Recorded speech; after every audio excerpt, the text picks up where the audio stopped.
Hello and welcome. My name is Erik. And I'm Marko. And I'm Lovisa. And we are going to discuss how to formally write an article, An essay. And a review.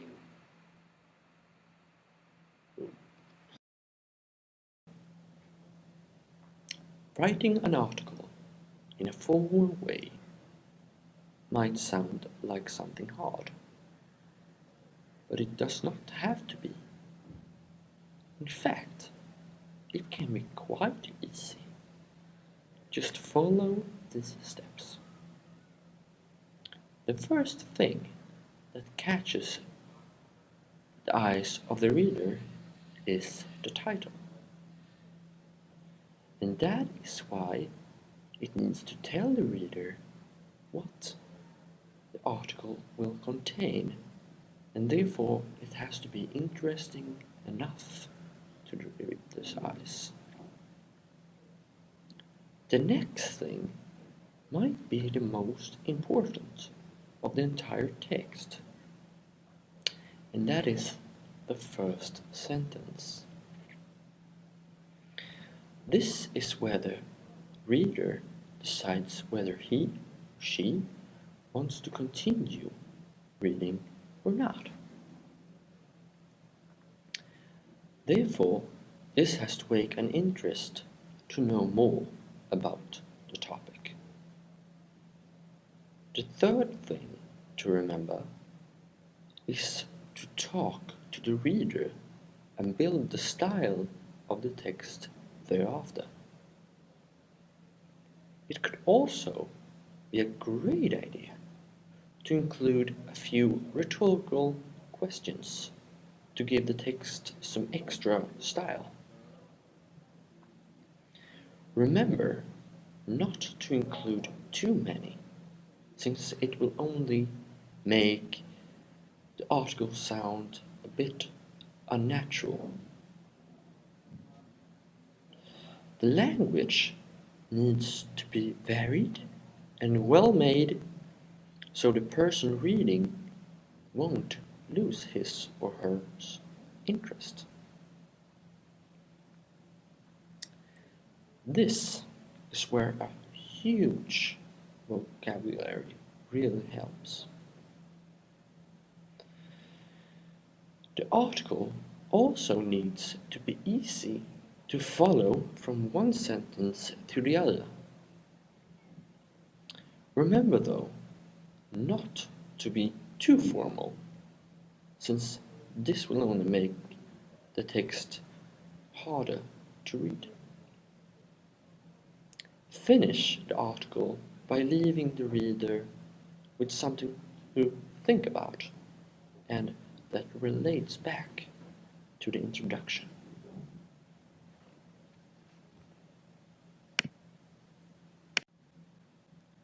Formal essay writing is similar to typical essay writing, except that the language used is very formal. The following process can be used as a guide to formal essay writing. Step 1. Decide on a topic. The first step is to decide on a topic unless a specific topic is provided already. A topic can be selected by reading through texts and finding a topic of interest. Step 2. Take a stand. The next step is to understand what stand one might take, whether it is in favor of the argument or against. This will help bring a focus on the topic chosen. Step 3. Prepare an outline. The next step is to understand the key points and preparing an outline based on the same. In case one is supporting an argument or is against it, one needs to write the key points that help support that argument or vice versa, as the case may be. In case one is describing a process or life cycle, one needs to write down the different steps or phrases.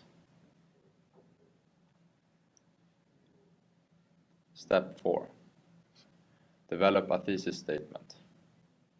Furthermore, when one has taken a stand, and know the main arguments in favor or against the topic, one can develop a thesis statement with the information provided.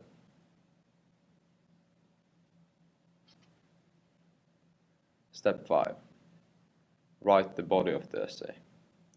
Write the main point starting with smaller points first and leaving the most important point for the last. Some prefer it the other way, starting with the most important point. Once the main points are written, write sub-points for them and elaborate on them. Step 6. Write the introduction. Contrary to the structure, it is recommended to write the introduction after writing the body, since the thesis statement is developed and the main arguments have been laid down. Step 7. Write the conclusion. The conclusion should provide a summary of one's points, or perhaps one's last views on the topic to finish it. When one is done with the essay, there is a last step, that is step 8, and that is edit the essay. Proofread the essay. Use word processing software to check for spelling or grammatical mistakes. Read it aloud to ensure that the sentences flow well. That is all.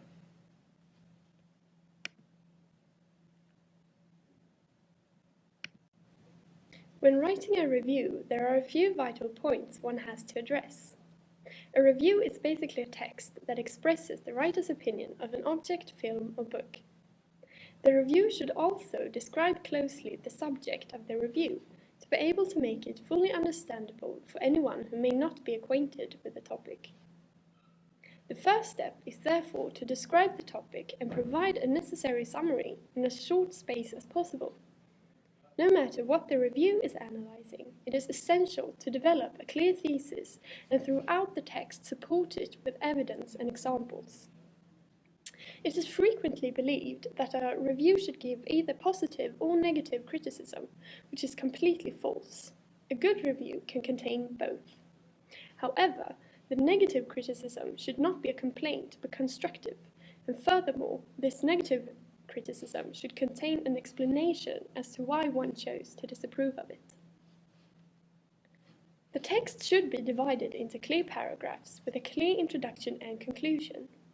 The final paragraph, the conclusion, is where the opinions and recommendations are written.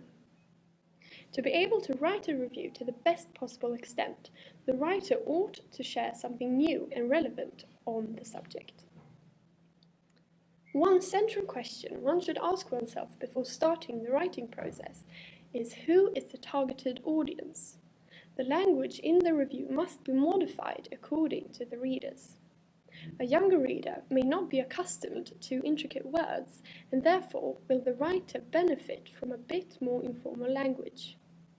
If the audience, on the other hand, is a practiced reader and has greater knowledge of the subject, a formal expression is appreciated. If the reviewing topic is a book, movie, or play, the writer should at no circumstances reveal essential details of the plot. Describe the outline, but keep it brief. One paragraph should be sufficient for this section of the review. A suitable way to complete the review is to end it with a memorable sentence which sums up the general viewpoint of the review, such as, "The movie was intriguing and stimulating, despite the efforts of a small number of less than enjoyable actors." The final step is to establish that the writing in the review is intelligible with no grammar or spelling mistakes. These errors may seem minor and insignificant, when they, as a matter of fact, might cause the review to look unprofessional and lose the reader's interest. Na na na na na na na. Elektropop, dags att vi gör elektropop. Brorsan vi kör elektropop. Spela någon roll, elektropop. Hela Stockholm. Jag tar en gura, tar en bira. Och sen jag spelar med en vän. Men när de hör oss lira, då himlar de med ögonen.